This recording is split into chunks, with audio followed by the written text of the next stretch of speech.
అంటే చిన్న పిల్లల్లో కూడా క్యాన్సర్ వస్తున్నది. ఇవాళ మనం హైదరాబాద్లో ఉన్న రెయిన్బో లాంటి హాస్పిటల్స్కి వెళ్తే పేడియాట్రిక్ ఆంకాలజీ వింగ్ ఉంది.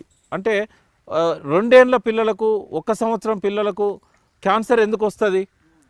మామూలుగా క్యాన్సర్ రావడానికి ఒక 5-10 ఏళ్ళ చరిత్ర ఉంటుంది. ఒక ఆరోగ్యంలో సెల్ డీజనరేషన్ అనేది స్టార్ట్ అయిన తర్వాత, అంటే కణాల యొక్క పూర్తి అవి పాడైపోవడం మొదలైన తర్వాత ఒక 10 సంవత్సరాలకు కానీ ల్యాబొరేటరీలో మనకి ఇది క్యాన్సర్ అని చెప్పి నిర్ధారణ కాదు బయాప్సీ ద్వారా. అంటే ఒక ట్యూమర్ తయారు కావడానికి 5 నుంచి 10 సంవత్సరాల కాలం పడుతుంది. మరి 1 సంవత్సరం 2 సంవత్సరాల పిల్లలకు ఎందుకు వస్తున్నదంటే, గర్భవతులైన మహిళలు వాళ్ళు గర్భం ధరించిన తర్వాత వాళ్ళు తాగే పాలు కానీ, వాళ్ళు తినే కూరగాయలు కానీ, వాళ్ళు తినే అన్నం కానీ, గోధుమ పిండి కానీ అన్నిట్లో కూడా పురుగు మందు యొక్క ఈ యూరియా డిఏపి యొక్క అవశేషాలు ఉండడం వల్ల పుట్టే పిల్లలు కూడా క్యాన్సర్తో పుడుతున్నారు. అంటే మన ఆరోగ్యాలను పాడు చేసుకోవడం మన ఇష్టం, కానీ పుట్టబోయే బిడ్డ ఆరోగ్యాన్ని పాడు చేసే హక్కు మనకు లేదు.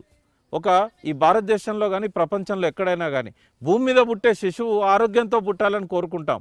ఏ తల్లి కూడా తెలిసి బిడ్డకు విషం ఇయ్యదు. కానీ ఇక్కడ తల్లులకు ఏంటంటే అవగాహన లేక వాళ్ళు తినే ఆకుకూరలు కానీ, కూరగాయలు కానీ, వాళ్ళు తినే అన్నం కానీ వాటిల్లో ఈ క్యాన్సర్ అవశేషాలు ఉన్నాయనే విషయం వారికి తెలియదు.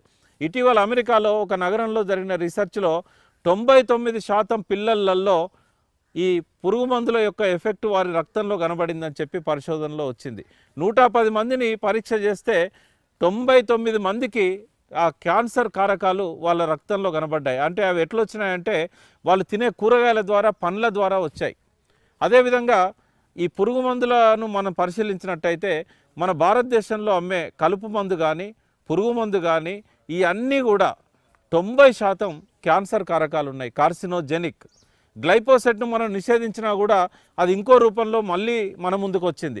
మోనోక్రోటోపాస్ని నిషేధించినా కూడా ఇంకో రూపంలో మళ్ళీ మన ముందుకు వస్తున్నది.